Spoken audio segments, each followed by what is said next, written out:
Hello everyone, welcome to Anushruti art zone. ನೀವೆಲ್ಲ ಶೇಂಗಾ ಚಟ್ನಿ ಅಥವಾ ಚಟ್ನಿ ಪುಡಿ ಮಾಡೋದಕ್ಕೆ ಇದೇ ರೀತಿ ಶೇಂಗಾ ಹುರಿದಿರ್ತೀರಿ ಅಲ್ವಾ? ಹುರಿದಿರೋ ಶೇಂಗಾ ಸಿಪ್ಪೆ ತೆಗೆಯೋದು ತುಂಬ ಹೊತ್ತಾಗುತ್ತಾ? ಈ ರೀತಿ ಕೈಯಿಂದ ಬಿಡಿಸ್ಕೊಳ್ತಾ ಹೋದರೆ ತುಂಬ ಹೊತ್ತಾಗುತ್ತೆ. ಅದೇ ನಾನು ತೋರಿಸೋ ಐಡಿಯಾ ನೀವು ಫಾಲೋ ಮಾಡಿದರೆ ಇದರ ಸಿಪ್ಪೆ ತೆಗೆಯೋದು ಬೇಗನೆ ಆಗೋಗುತ್ತೆ.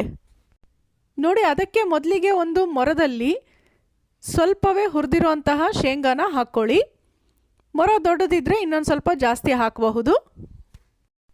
ಈಗ ಒಂದು ಮಸಿಯೋ ಗುಂಡು ಅಂತ ಇರುತ್ತಲ್ವಾ, ಚಟ್ನಿ ಎಲ್ಲ ಮಾಡೋಕ್ಕೆ ಉಪಯೋಗಿಸ್ತೀವಿ ಅಥವಾ ಬೇಳೆನ ಮಸಿಯೋದಕ್ಕೆ, ಅದನ್ನು ತಗೊಂಡು ನೋಡಿ ಶೇಂಗಾದ ಮೇಲೆ ಈ ಥರ ಮೆತ್ತಗೆ ಒತ್ತುತ್ತಾ ಹೋಗಿ. ಹೀಗೆ ಮಾಡೋದ್ರಿಂದ ಶೇಂಗಾದ ಸಿಪ್ಪೆ ಬೇಗನೆ ಬಿಟ್ಕೊಳ್ಳುತ್ತೆ. 1-2 ನಿಮಿಷ ಮೊರದಲ್ಲಿರುವಂತಹ ಎಲ್ಲ ಶೇಂಗಾಗಳ ಮೇಲೂ ಇದೇ ರೀತಿ ಮಾಡಿ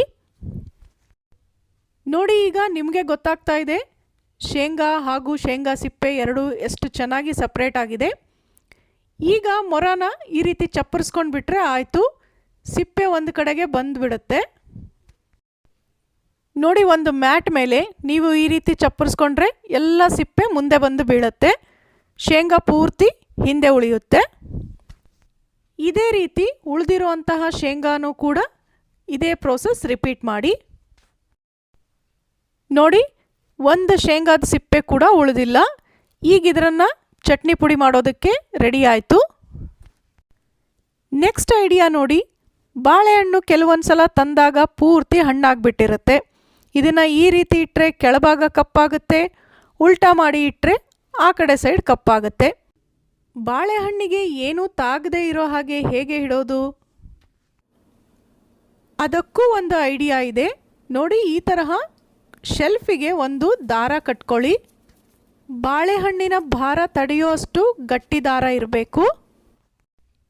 ಈಗ ಈ ದಾರದೊಳಗೆ ನೋಡಿ, ಇಲ್ಲಿ ತೋರಿಸ್ತಾ ಇದ್ದೀನಲ್ವಾ, ಈ ರೀತಿ ಬಾಳೆಹಣ್ಣನ್ನು ಸೇರಿಸಿ ನಂತರ ಆ ದಾರಾನ ಮೇಲ್ಗಡೆ ಹುಕ್ಕಿಗೆ ಮತ್ತೆ ಪೋಣಿಸ್ಬಿಡಿ. ನೋಡಿ, ಹೀಗೆ ಇಡೋದ್ರಿಂದ ಬಾಳೆಹಣ್ಣಿಗೆ ಏನೂ ತಾಗೋದಿಲ್ಲ, ಹಾಗಾಗಿ ಎಷ್ಟು ಹಣ್ಣಾಗಿದ್ರೂ ಬೇಗನೆ ಹಾಳಾಗೋದಿಲ್ಲ. ನಿಮಗೆ ಬೇಕಂದಾಗ 1-2 ಈ ತರಹ ತಕ್ಕೊಂಡ್ಬಿಟ್ರೆ ಆಯಿತು, ಉಳಿದಿದ್ದು ಅಲ್ಲೇ ಇರುತ್ತೆ. ನೆಕ್ಸ್ಟ್ ಐಡಿಯಾ ನೋಡಿ, ಈ ತರಹ ಮಸಾಲೆ ಪುಡಿಗಳನ್ನು ಪ್ಯಾಕೆಟ್ ತಂದಿರ್ತೀವಲ್ವಾ, ಸ್ವಲ್ಪ ಉಪಯೋಗಿಸಿದ ನಂತರ ಉಳಿದಿದ್ದನ್ನು ಈ ರೀತಿ ಫೋಲ್ಡ್ ಮಾಡಿ ಕ್ಲಿಪ್ ಹಾಕಿ ಇಡ್ತೀವಿ. ಆದರೆ ಹೀಗೆ ಇಡೋದ್ರಿಂದ ಮಸಾಲೆ ಪುಡಿಯ ಘಮ ಹೋಗಿಬಿಡುತ್ತೆ. ಅದಕ್ಕೇನು ಮಾಡಬೇಕು ಗೊತ್ತಾ? ಒಂದು ಗಾಜಿನ ಬಾಟಲ್ ತಗೊಳ್ಳಿ, ಆದಷ್ಟು ಗಾಜಿಂದಾದರೆ ಒಳ್ಳೆಯದು. ಅದರಲ್ಲಿ ಮಸಾಲೆ ಪುಡಿನ ಪೂರ್ತಿಯಾಗಿ ಹಾಕ್ಕೊಂಡ್ಬಿಡಿ. ಹೀಗೆ ಏರ್ ಟೈಟ್ ಬಾಟಲ್ನಲ್ಲಿ ಇಡೋದ್ರಿಂದ ಮಸಾಲೆಯ ಘಮ ತುಂಬ ದಿನಗಳವರೆಗೂ ಚೆನ್ನಾಗಿರುತ್ತೆ. ಈ ತರಹ ಒಂದು ಬಾಟಲ್ನಲ್ಲಿ ಪುಲಾವ್ ಪುಡಿ, ಒಂದು ಬಾಟಲ್ನಲ್ಲಿ ಬಿಸಿಬೇಳೆ ಬಾತ್ ಪುಡಿ ಹಾಕಿದಾಗ ಯಾವ ಪುಡಿ ಯಾವ ಬಾಟಲಲ್ಲಿದೆ ಅಂತ ಕನ್ಫ್ಯೂಸ್ ಆಗಬಹುದು ಅಲ್ವಾ? ಪ್ಯಾಕೆಟ್ ಮೇಲಿನ ಹೆಸರಿರುತ್ತಲ್ವಾ, ಅದನ್ನು ಕಟ್ ಮಾಡಿ ತೆಗೆದುಕೊಳ್ಳಿ. ನೋಡಿ, ಇಲ್ಲಿ ಕರೆಕ್ಟಾಗಿ ಪುಲಾವ್ ಮಸಾಲ ಅಂತ ಬರೆದಿರೋದಷ್ಟನ್ನು ಕಟ್ ಮಾಡಿ ತೆಗೆದಿದ್ದೀನಿ. ಇದರ ಜೊತೆಗೆ ಈ ಪ್ಯಾಕೆಟ್ನ ಎಕ್ಸ್ಪೈರಿ ಡೇಟನ್ನು ಕೂಡ ತಗೋಬೇಕು. ಯಾಕೆಂದರೆ ಎಕ್ಸ್ಪೈರಿ ಡೇಟ್ ಆಗಿರೋ ಪದಾರ್ಥಗಳನ್ನು ಉಪಯೋಗಿಸೋದು ಆರೋಗ್ಯಕ್ಕೆ ಒಳ್ಳೆಯದಲ್ಲ. ಸೊ ಈ ಡೇಟ್ ಎಲ್ಲಿವರೆಗೂ ಇದೆನೋ ಅಷ್ಟರ ಒಳಗೆ ನೀವು ಈ ಪುಡಿಗಳನ್ನು ಖಾಲಿ ಮಾಡ್ಕೋಬಹುದು. ಈಗ ಕಟ್ ಮಾಡಿಕೊಂಡಿರುವಂತಹ ಈ ಪೀಸನ್ನು ಟ್ರಾನ್ಸ್ಪರೆಂಟ್ ಟೇಪ್ನಿಂದ ಬಾಟಲ್ ಮೇಲೆ ಅಂಟಿಸ್ಬಿಡಿ. ನೋಡಿ, ಈಗ ಯಾವ ಬಾಟಲ್ನಲ್ಲಿ ಯಾವ ಮಸಾಲೆ ಇದೆ ಅಂತ ಬೇಗನೆ ಗೊತ್ತಾಗುತ್ತೆ. ಇದೇ ತರಹ ನೀವು ಸಾಂಬಾರ್ ಪೌಡರ್, ರಸಂ ಪೌಡರ್ ಎಲ್ಲವನ್ನೂ ಲೇಬಲ್ ಮಾಡಿ ಇಟ್ಕೋಬಹುದು. ಈ ಎಲ್ಲ ಐಡಿಯಾಗಳು ನಿಮಗೆ ಇಷ್ಟ ಆಯಿತು ಅನ್ಕೋತೀನಿ. ಹಾಗಿದ್ರೆ ಮರೀದೆ ಲೈಕ್ ಮಾಡಿ. ಟೂತ್ ಪೇಸ್ಟ್ ಖಾಲಿ ಆದ ನಂತರ ಈ ತರಹ ಟ್ಯೂಬ್ಗಳನ್ನು ಕಸದ ಬುಟ್ಟಿಗೆ ಹಾಕಿಬಿಡ್ತೀರಾ?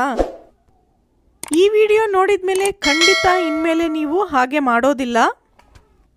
ಅರೆ, ಖಾಲಿ ಆಗಿರೋ ಟೂತ್ ಪೇಸ್ಟ್ ಟ್ಯೂಬ್ಗಳಿಂದ ಏನು ಉಪಯೋಗ ಅನ್ಕೋತಾ ಇದ್ದೀರಾ? ಬನ್ನಿ ತೋರಿಸ್ತೀನಿ. ಮೊದಲಿಗೆ ಒಂದು ಖಾಲಿಯಾಗಿರೋ ಟೂತ್ ಪೇಸ್ಟ್ ಟ್ಯೂಬನ್ನು ನೋಡಿ ಈ ತರಹ ಹಿಂಭಾಗದಲ್ಲಿ ಕಟ್ ಮಾಡ್ಕೊಳ್ಳಿ. ನಂತರ ಮಧ್ಯದಲ್ಲಿ ಪೂರ್ತಿ ಉದ್ದಕ್ಕೆ ಕಟ್ ಮಾಡಬೇಕು. ಈಗ ನೋಡಿ ಮತ್ತೆ ಈ ತರಹ ಪೀಸ್ ಮಾಡ್ಕೋಬೇಕು. ವಿಡಿಯೋ ನೋಡ್ತಾ ಇದ್ರೆ ನಿಮಗೆ ಗೊತ್ತಾಗ್ತಾ ಇದೆ. 1 ರಿಂದ 2 ಇಂಚಿನಷ್ಟು ಅಗಲಕ್ಕೆ ಗ್ಯಾಪ್ ಕೊಟ್ಬಿಟ್ಟು ಕಟ್ ಮಾಡಿ. ಈಗ ನೋಡಿ ಕಟ್ ಮಾಡಿಕೊಂಡಂತಹ ಪೀಸ್ನ ನೀವು ಈ ತರಹ ಓಪನ್ ಮಾಡಿಕೊಂಡ್ರೆ ಇದರಲ್ಲಿ ಇನ್ನು ಟೂತ್ಪೇಸ್ಟ್ ಹತ್ತಿರುತ್ತೆ. ಇಷ್ಟು ರೆಡಿ ಮಾಡ್ಕೊಂಡ ನಂತರ ಇದನ್ನು ಏನು ಮಾಡಬಹುದು ತೋರಿಸ್ತೀನಿ ನೋಡಿ. ಎಷ್ಟೊಂದು ಸಲ ಮನೆಯಲ್ಲಿ ಈ ತರಹ ಡಬ್ಬಿಗಳಲ್ಲಿ ಬೆಳ್ಳುಳ್ಳಿ ಸುಲಿದಿಟ್ಕೊಂಡಿರ್ತೀವಿ ಅಥವಾ ಈರುಳ್ಳಿ ಕಟ್ ಮಾಡಿದ್ದು ಉಳಿದಿತ್ತು ಅಂತ ಇಟ್ಟಿರ್ತೀವಿ. ಅದೆಲ್ಲ ತೆಗೆದು ಉಪಯೋಗಿಸಿದ ನಂತರ ಡಬ್ಬಿಯಲ್ಲಿ ಬೆಳ್ಳುಳ್ಳಿ ಅಥವಾ ಈರುಳ್ಳಿಯ ವಾಸನೆ ಹಾಗೆ ಉಳಿದ್ಬಿಟ್ಟಿರುತ್ತೆ. ಅದಕ್ಕೆ ನೋಡಿ ಈ ತರಹ ಕಟ್ ಮಾಡ್ಕೊಂಡಿರ್ತೀವಲ್ಲ ಟೂತ್ಪೇಸ್ಟ್ನ ಟ್ಯೂಬ್ನ, ಅದರ ಒಂದು ಪೀಸ್ ತೊಗೊಂಡ್ಬಿಟ್ಟು ಡಬ್ಬಿನ ಸ್ವಲ್ಪ ಹಸಿ ಮಾಡಿ ಅದರಲ್ಲಿ ಈಗ ಈ ಪೀಸ್ನಿಂದ ಚೆನ್ನಾಗಿ ತಿಕ್ಕಿಬಿಟ್ರೆ ಅದರಲ್ಲಿ ಯಾವುದೇ ತರಹದ ಸ್ಮೆಲ್ ಇದ್ದರೂ ಕೂಡ ಪೂರ್ತಿಯಾಗಿ ಹೋಗಿಬಿಡುತ್ತೆ. ಈ ತರಹ ತಿಕ್ಕಿದ ನಂತರ ಒಳ್ಳೆ ನೀರಿನಲ್ಲಿ ಈ ಡಬ್ಬಿನ ತೊಳೆದ್ಬಿಟ್ರೆ ಮುಗೀತು. ಮತ್ತೆ ನೀವು ಸೋಪಿಂದ ತೊಳೆಯೋ ಅವಶ್ಯಕತೆ ಕೂಡ ಇರೋದಿಲ್ಲ. ನೆಕ್ಸ್ಟ್ ನೋಡಿ ಈ ತರಹ ಚಾಕುನಲ್ಲಿ ಈರುಳ್ಳಿ, ಬೆಳ್ಳುಳ್ಳಿ, ಮೆಣಸಿನ್ಕಾಯಿ ಎಷ್ಟೆಲ್ಲ ಹೆಚ್ಚಿರ್ತೀವಿ ಅಲ್ವಾ, ಆ ನಂತರ ಅದರಲ್ಲಿ ಹಣ್ಣುಗಳನ್ನು ಯಾವುದಾದ್ರೂ ಕಟ್ ಮಾಡಬೇಕು ಅಂದರೆ ಚಾಕುನೆಲ್ಲ ಸ್ಮೆಲ್ ಬರುತ್ತೆ ಅಥವಾ ಮೆಣಸಿನ್ಕಾಯಿನ ಖಾರ ಕೂಡ ಉಳಿದ್ಬಿಟ್ಟಿರುತ್ತೆ. ಆಗ ನೋಡಿ ಈ ತರಹ ನೀವು ಟೂತ್ಪೇಸ್ಟಿಂದ ಚಾಕುನ ತಿಕ್ಕಿ ತೊಳೆದ್ಬಿಟ್ರೆ ಮುಂಚೆ ಏನೇ ಹೆಚ್ಚಿದ್ರೂ ಕೂಡ ಅದರ ಯಾವುದೇ ಅಂಶ ಚಾಕುನಲ್ಲಿ ಉಳಿಯೋದಿಲ್ಲ. ಕೆಲವೊಂದು ಸಲ ಯೂಸ್ ಮಾಡಿ ಮಾಡಿ ಚಾಕು ಕೂಡ ಕಪ್ಪಾಗಿಬಿಟ್ಟಿರುತ್ತೆ ಅಲ್ವಾ, ಈ ರೀತಿ ಟೂತ್ಪೇಸ್ಟಿಂದ ಉಜ್ಜೋದ್ರಿಂದ ಆ ಕಪ್ಪು ಕಲೆ ಕೂಡ ಹೋಗುತ್ತೆ. ಇದೇ ರೀತಿ ಕತ್ರಿಯನ್ನು ಕೂಡ ಕ್ಲೀನ್ ಮಾಡ್ಕೋಬಹುದು.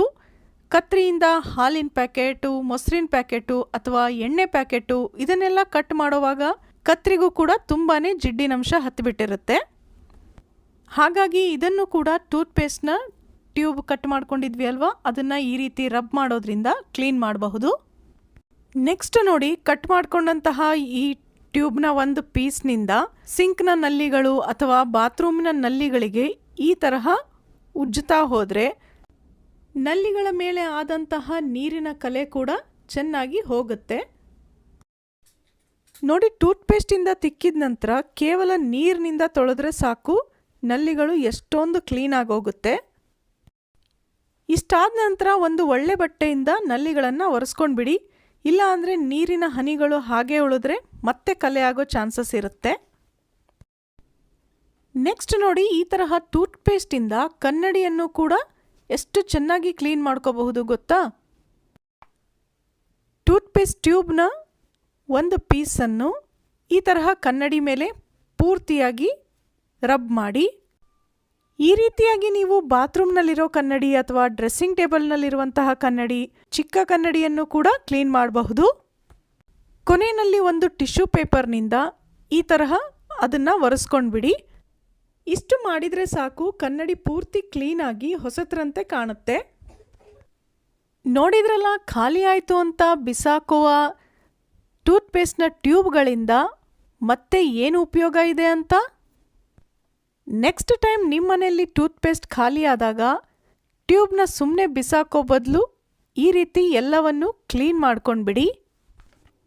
ಈ ವಿಡಿಯೋ ನಿಮ್ಮೆಲ್ಲರಿಗೂ ಇಷ್ಟ ಆಯಿತು ಅಲ್ವಾ?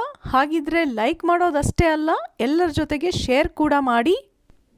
ಮತ್ತೆ ಸಿಗೋಣ ಇನ್ನೊಂದು ಇಂಟ್ರೆಸ್ಟಿಂಗ್ ಹಾಗೆ ಯೂಸ್ಫುಲ್ ವಿಡಿಯೋದ ಜೊತೆ. Thanks for watching.